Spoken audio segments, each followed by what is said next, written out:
Vamos ouvir agora a palestra do expositor Tiago Cardoso, membro da Aliança Municipal Espírita de Uberlândia, falando sobre o tema O Evangelho de Nosso Senhor Jesus Cristo, durante realização do Fórum Regional da Área de Estudo do Espiritismo, promovido pela AME Uberlândia e pelo Conselho Regional Espírita, Zona Norte do Triângulo Mineiro, domingo, dia 21 de outubro de 2018, na sede da AME Uberlândia. Muito bom dia a todos e vamos tentar dar nossa humilde contribuição na manhã de hoje. Para que a gente possa começar, então, essa passagem ela se encontra no capítulo 1 de Marcos, versículo 17, onde Jesus, então, em se encontrando com aqueles dois irmãos, à beira ali do lago Tiberíades, ele diz assim: Simão e André, filhos de Jonas, vocês querem compartilhar do reino do céu comigo? Estabelecer, construir o reino do céu comigo? E naquele momento, então, nós vamos perceber que aqueles dois pequenos homens, eles se espantam, porque vai nos narrar Humberto de Campos, no livro Boa Nova, que eles sentiam dentro de si que aquela voz era familiar, que aqueles sentimentos ali compartilhados eram daquele coração que não parecia tão distante assim, mas que era algo que ressoava dentro deles. Eles não sabiam muito bem explicar. E aí, Jesus os chama para instituir o reino de Deus. Entretanto, a gente vai ver que André, ele ainda era muito assim, inocente frente às questões espirituais. E aí ele vai indagar humildemente, e essa narrativa se encontra no capítulo 3, intitulado Primeiras Pregações, no livro Boa Nova. Ele fala assim: mas, Senhor, aqui em Cafarnaum não tem tão poucas residências, não tem como que a gente faça um reino. E nesse sentido, Simão, dentro de todo o seu aspecto, conciliador, vamos assim dizer, logo tenta consertar um pouco da inocência do irmão, dizendo assim: mas veja só, ao redor do lago tem muitas cidadezinhas, talvez se juntar, quem sabe, pode-se fazer um reino. E nesse sentido, Jesus então vai colocar a derradeira pergunta, que seria mais ou menos assim: vocês topam? E naquele momento, Pedro começava a pensar: da onde que ele conhecia aquele homem? Da onde que aquela voz era tão familiar ao seu coração? E está registrado assim no livro Boa Nova: onde já lhe escutara o timbre carinhoso da voz íntima e familiar. Então todas essas questões passavam na mente de Pedro, que estava um pouco confusa.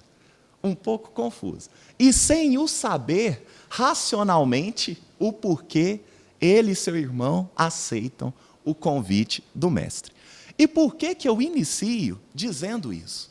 Porque quando nós vamos estudar essa passagem que fala, vos farei pescadores de homens, Jesus está colocando o verbo no futuro. Então, nesse momento aqui, como é de se notar, eles não se encontravam prontos. Então, houve aqui um processo, uma transformação, uma evolução. E dentro dessa evolução, nós vamos destacar aqui hoje Pedro, que apesar de ter nascido e ser filho da pequena Betsaida, foi um grande pescador, e não de peixes. E foi assim que começa a história, então, desse grande apóstolo de Jesus. Mas a gente tem que lembrar que Pedro ele tinha algumas dificuldades. Pedro, assim como nós, era também imperfeito. E dentre as suas imperfeições, algumas destacam-se na literatura evangélica. E se a gente for estudar, nós vamos encontrar, por exemplo, que Pedro ele tinha muita complicação dentro do próprio colégio apostólico. Porque os discípulos, principalmente os mais novos, se questionavam entre eles acerca da personalidade de Pedro e acerca da sua contribuição para a Boa Nova. Porque pensavam assim: O que Pedro, que é um chefe de família, tem suas pequenas obrigações, tem o seu trabalho, como ele poderá dedicar a sua vida ao Evangelho? Como ele poderá contribuir com Cristo? Então, na sombra, na penumbra dos bastidores do colégio apostólico, alguns dos discípulos tinham essas indagações. Não apenas com Pedro, mas com outros também. Mas com Pedro, essa era a específica. O que ele poderia acrescentar, visto que ele já era um chefe de família e detinha suas obrigações. E dentro da personalidade de Pedro, alguns traços são marcantes. E é inclusive com Pedro que nós vamos encontrar ele sendo sempre incisivo e muito sincero. Então, aquele coração de Pedro era muito incisivo, era muito sincero. E vai nos dizer Humberto de Campos que não poucas vezes ele se envolvia em discussões um pouco ásperas com as pessoas quando elas atacavam ou falavam algo que ele discordava acerca da personalidade de Jesus. Ele não se segurava, ele não se aguentava, ele logo saía em defesa do Mestre, porque assim era a sua característica. Ele sempre foi muito corajoso, ele sempre foi muito determinado, e não importava quem fosse a pessoa que estivesse ali ao lado, ele sempre se portava dessa maneira, com uma enorme sinceridade, com uma enorme bravura. Isso era das características daquele homem. E ele não sabia, mas Jesus iria, desde aquele dia, então, fixar a residência na sua própria casa. E vai nos dizer Emmanuel que dali virou, então, uma espécie de quartel-general, vamos assim dizer, de onde propagava o Evangelho para toda a Galileia. Então, na cidade de Cafarnaum, Jesus fixa sua residência quando sai para a obra pública, e ali, então, ele constitui, juntamente com a família de Pedro, um pequeno lar, vamos assim dizer, compartilhando com aquele coração algumas coisas que, muitas das vezes, os outros discípulos, provavelmente, não tiveram acesso. Vale lembrar também que Simão, ele faz parte de um grupo um pouco mais seleto, se assim podemos dizer, que é aquele grupo constituído por ele e juntamente com os dois filhos de Zebedeu, Tiago e João, que estão assim presentes em alguns momentos marcantes da vida de Jesus, como a oração no horto, como a transfiguração. Nós vamos ter sempre essas três personalidades marcando presença. Isso, no mínimo, quer dizer para nós que há alguma diversidade entre esses três discípulos e os outros. E Simão compartilhava disso com o Mestre. Dentro dessas coisas, não é difícil notar que Simão Pedro ele compartilhou de um aspecto do Mestre diferente, principalmente no sentido de convivência. Ou seja, partindo daquele pressuposto lá das lições de Alcione, ele conhecia muito, porque ele estava com Jesus ele esteve com Jesus durante muito tempo, tanto na sua casa, quanto nas pregações, quanto nas viagens. Então ele conhecia. Mas nós vamos encontrar também, em muitos pontos do Evangelho, questões assim que a gente pode falar, nossa, mas aqui o Pedro, ele não teve humildade, ou ele não foi comedido, ele se excedeu, será que precisava de tudo isso? Nós vamos encontrar essas imperfeições de Pedro que estão narradas nos evangelhos. E dentre elas, nós podemos citar algumas. E com o auxílio de Humberto de Campos, nós vamos ver também os bastidores das respostas de Jesus perante aquelas divagações ou mesmo aqueles equívocos de Simão. E um deles é o seguinte, que Simão, ele se perguntava muito, e certa vez ele perguntou ao Mestre, Senhor, nos acontecimentos fortes da vida, não deveremos, então, utilizar palavras enérgicas e justas? Então ele coloca dentro daquela sinceridade do seu coração, mas, Senhor, quer dizer que nem nos acontecimentos fortes? É interessante essa expressão, né? Um acontecimento forte. Vamos imaginar uma discussão. Uma discussão no nosso lar é um acontecimento forte, né? Então, será que nem frente a um acontecimento forte desse, eu vou poder usar da energia das minhas palavras e da justeza e sinceridade delas? Ou seja, eu não posso usar da verdade de qualquer maneira, mestre? Mesmo nessas situações mais desagradáveis, mais peculiares, eu não poderei ser verdadeiro, ser honesto, dizer o que tem que ser dito? Ele faz esse tipo de pergunta ao mestre. E muitas outras. Inclusive, quando ele fala assim, olha, Pedro, a gente tem que ter renúncia. Ele coloca dessa maneira. A gente tem que ter renúncia. Ele continua o diálogo, mas a gente fez alguns recortes. Isso tudo se encontra no livro Boa Nova. E aí Jesus, novamente, né, coloca para Pedro a importância de saber aceitar o tempo do outro, saber renunciar, saber escolher os momentos corretos para colocar as falas. E isso Jesus sempre orientava Simão. Mas Simão, dentro da sua personalidade, não ficava por isso mesmo. Ele retrucava, porque apenas a orientação do Senhor, nós vamos ver que muitas das vezes não é o bastante. Tem hora que Jesus fala, e Simão fala, mas eu não deixo, eu não vou permitir. E Jesus está dizendo. Então, dentro da personalidade dele, ele tinha esse hábito. E frente ao perdão, frente à renúncia, ele coloca o seguinte, entretanto, para perdoar, a gente não deve aguardar que o nosso inimigo se arrependa? Então, Simão é honesto, ele é sincero. Ele fala assim, você me pede a renúncia, me pede o perdão, mas para que eu perdoe, eu não tenho que esperar que a pessoa se arrependa. Não é lícito esperar que ela se mostre arrependida. E ele continua. E o que fazer na hipótese de um malfeitor assumir a atitude de um lobo sob a pele de ovelha? E se ele quiser me enganar, Senhor? E se ele quiser me tapear? Se ele não estiver sendo sincero? Ou seja, é pior. Ele está fingindo que se arrependeu. Nem se isso acontecer, eu poderei usar da justeza das palavras, usar da energia das palavras para repreendê-lo? E ele continua, né? Jesus diz assim, Pedro, o perdão não exclui a necessidade da vigilância, como o amor não prescinde a verdade. E é justamente aqui que Pedro faz a célebre pergunta, então quantas vezes, Senhor, devo eu perdoar o meu semelhante?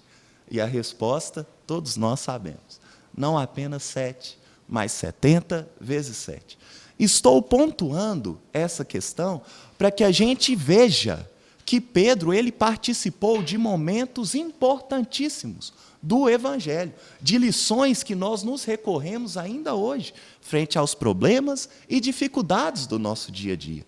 Pedro estava lá, Pedro vivenciou quando ele não foi personagem principal.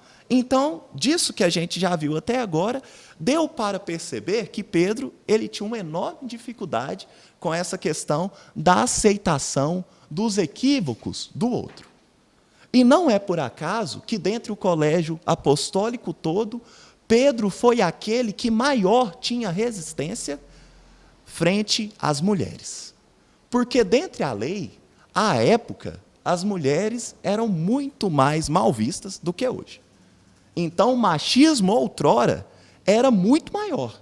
Ainda hoje, nós, infelizmente, temos essa chaga da sociedade. Mas, naquela época, ele era muito mais ressaltado. E Pedro não destoava daquele conceito cultural. E quando, então, Jesus começa a encontrar, por exemplo, com Maria Madalena, ele quase tem um ataque do coração. Ele não se aguenta. Ele fala, não é possível. O meu mestre, rompendo a lei à minha frente, como permitirei isso? Devo fazer alguma coisa. E ele vai, como lhe era característico, fazer o quê? Vou chamar a atenção de Jesus, gente. Vê se é possível. Deixa eu ir lá repreender Jesus, que ele está esquecendo. Ele está esquecendo que não se pode conversar com mulheres. Piorou as que vendem as energias sexuais da alma. Nós não podemos fazer isso. Então, deixa eu ir lá falar com ele. E aí ele chega e diz assim, Senhor, mas como você pode acolher tantas meretrizes e mulheres de má vida nas pregações do Tiberíades? Ou seja, como você tem capacidade, mestre, de fazer uma afronta dessa às leis? Como você consegue?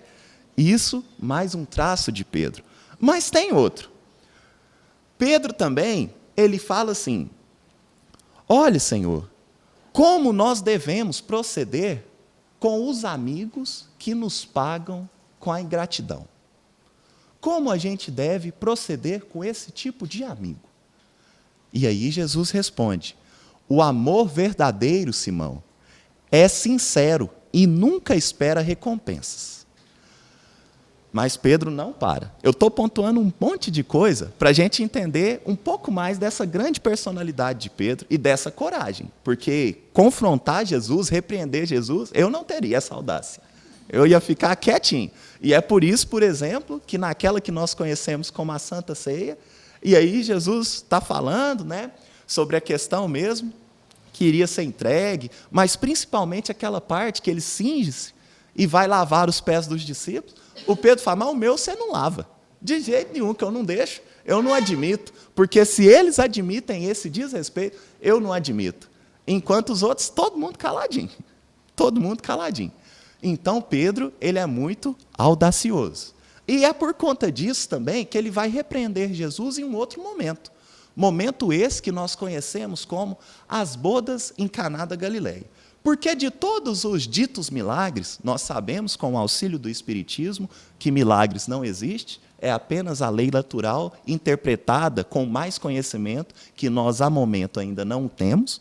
Mas nós vamos ver, então, que de todos os ditos milagres, o único que destoa, que não auxilia alguém diretamente, é aquela tal da transformação de água em vinho.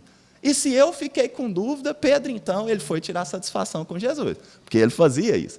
Então ele fala: Senhor, mas como que a gente deve proceder com essa questão de transformação de água em vinho?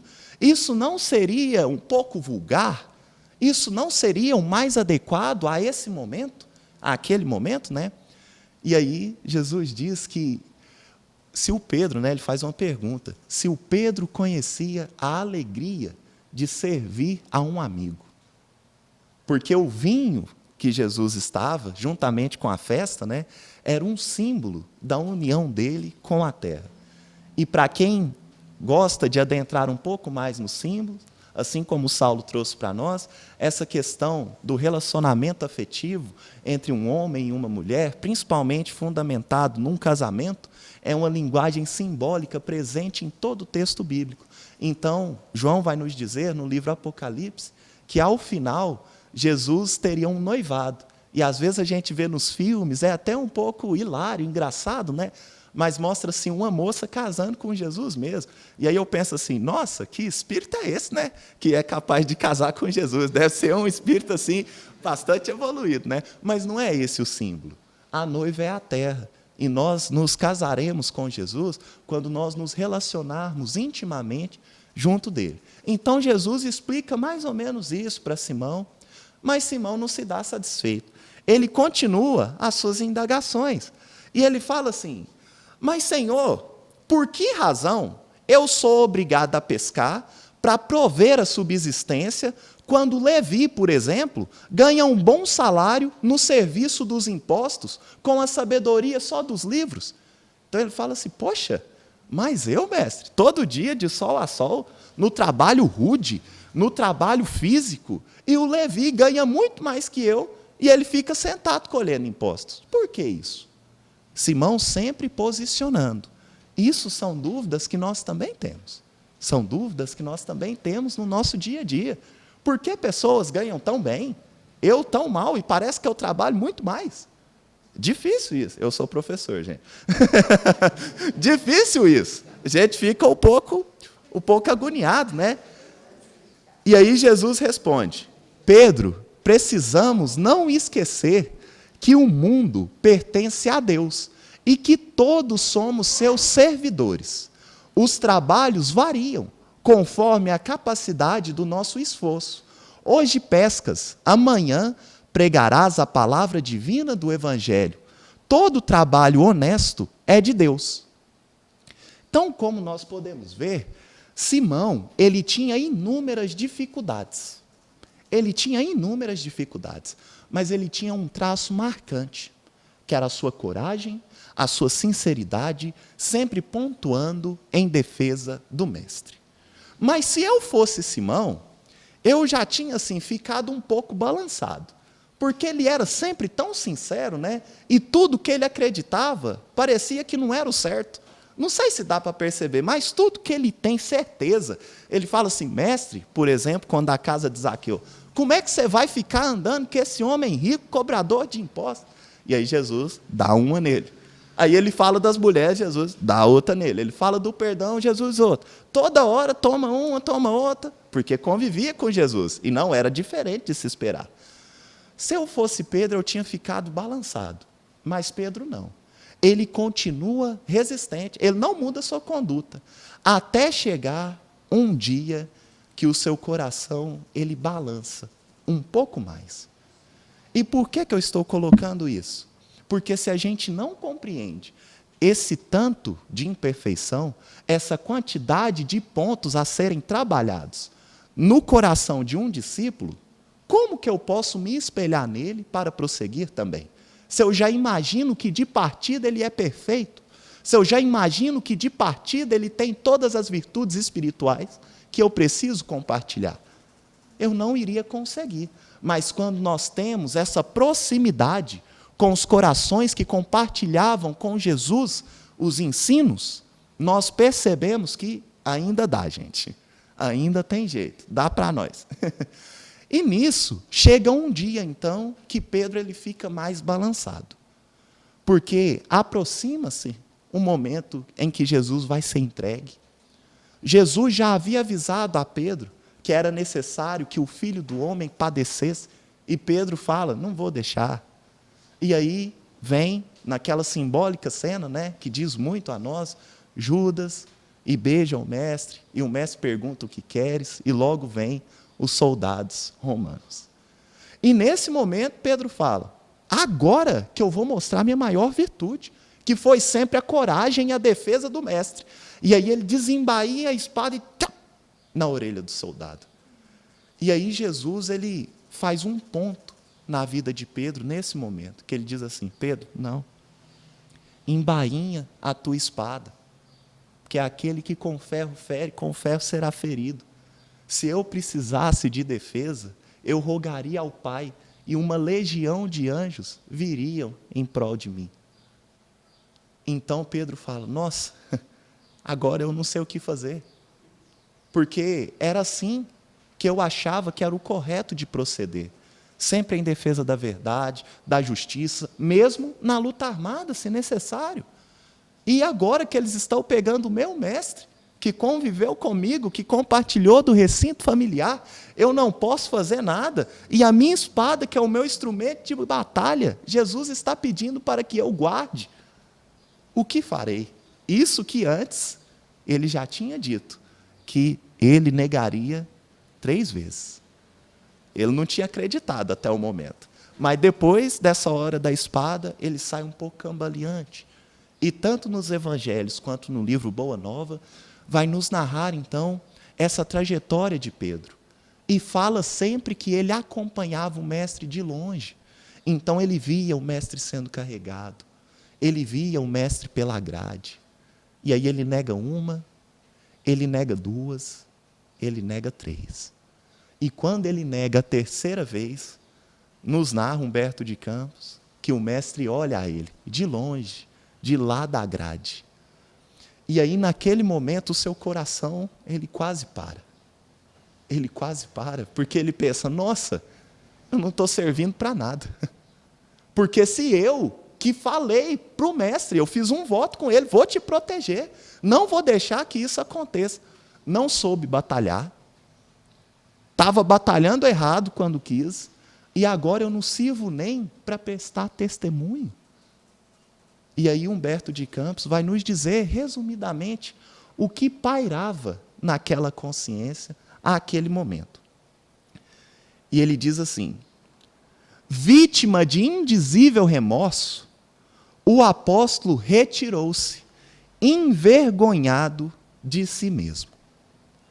Simão Pedro tinha o coração a duelar-se com a própria consciência, naqueles instantes penosos em que fora chamado ao testemunho.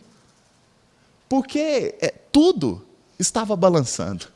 Todos os conceitos que ele tinha firme, tudo aquilo que ele acreditou a vida inteira. Jesus sempre falava a ele que havia um outro modo de servir, que havia um outro modo de proceder, e naquele momento que ele pensa, agora é a minha vez, serei o protagonista, salvarei o mestre, eu estou negando. O que eu faço? Isso que antes o mestre ainda havia dito, orientado ele, que a tua inquietação se fazia credora de novos ensinamentos. Ou seja, a inquietação de Pedro era demais. Precisava de um pouco mais de prazo, um pouco mais de tempo. Mas ele não ouviu. O mestre ainda disse mais, que a experiência ensinaria as melhores conclusões, porque, em verdade, à noite, que o galo cantaria, ele iria negar. Então, ele tinha orientado bem antes, que era preciso ele ter um pouco mais de paciência, não ser tão inquieto. Se eu fosse Pedro, gente, nesse momento, eu teria pegado as minhas coisas, ido embora, desistido do evangelho, ficado na minha casa, e quem sabe, por lá mesmo, Mas não foi isso que ele fez. Não foi isso que ele fez. E é isso, gente, que é o ponto primário do nosso estudo. Porque no começo é difícil. Não é por acaso que Kardec vai dizer na introdução de O Livro dos Espíritos, item 13, que um médico medíocre demora 6 anos da vida para se tornar um médico medíocre. Um sábio demora 3/4 partes da vida para se tornar um sábio. Como nós queremos compreender a ciência do infinito em algumas poucas horas? Mas o começo do estudo ele é difícil, porque não é um estudo de letras, de palavras, de livros, mas é um estudo de vidas, principalmente a minha. E é aí que o negócio fica difícil. Mas para a gente já ir encaminhando para o final, eu vou colocar aqui para nós a última parte, os últimos trechos do capítulo 27 do livro Boa Nova, 26, perdão, que vai falar exatamente sobre a negação de Pedro.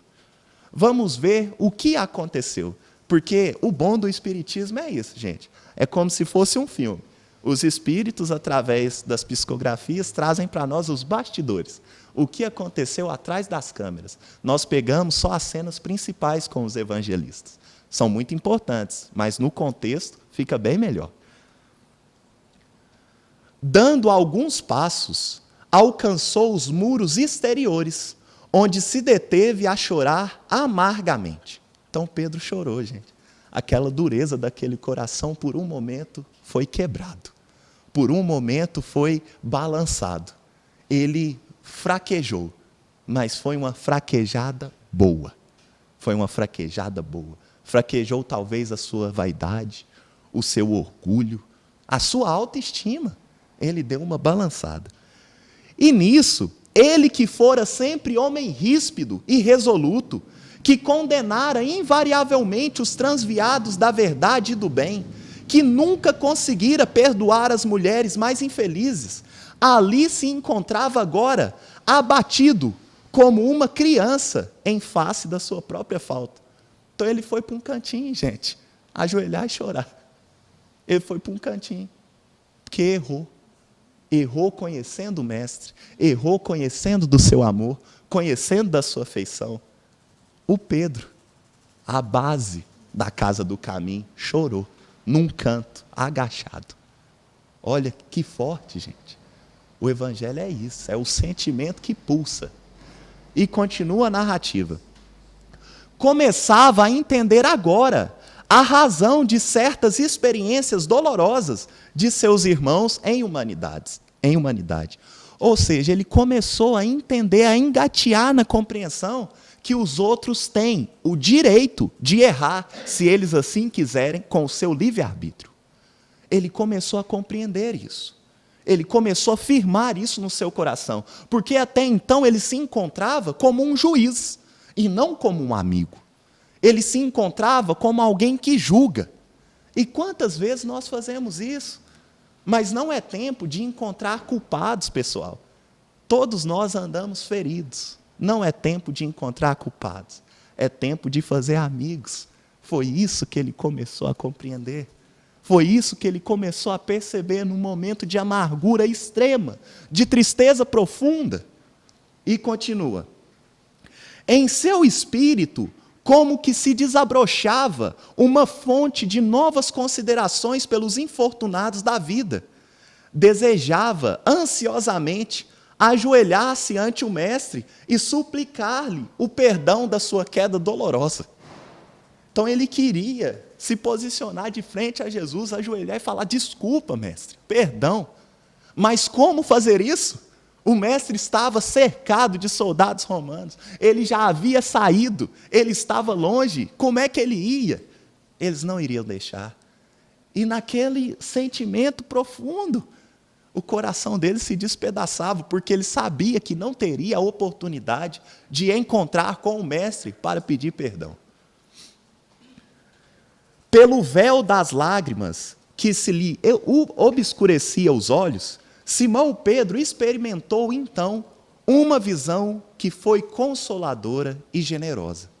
Figurou-se-lhe que o Mestre vinha vê-lo, em espírito, na solidão da noite, trazendo nos lábios aquele mesmo sorriso sereno de todos os dias.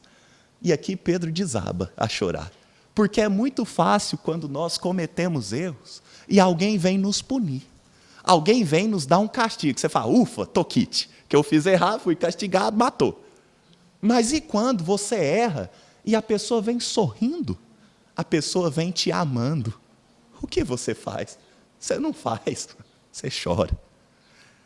E nisso, ante a emoção confortadora e divina, Pedro ajoelhou e murmurou: Senhor, perdoai-me. Nesse instante, porém, nada mais viu. Na confusão de seus angustiados pensamentos, luar alvíssimo enfeitava de luz as vielas desoladas. Foi aí que o antigo pescador refletiu mais austeramente, lembrando as advertências amigas de Jesus quando lhe dizia: Pedro, o homem do mundo é mais frágil do que perverso. E eu acho que ele entendeu a lição, porque o final da história todo mundo conhece. Muito obrigado pela paciência e oportunidade de trabalho, pessoal.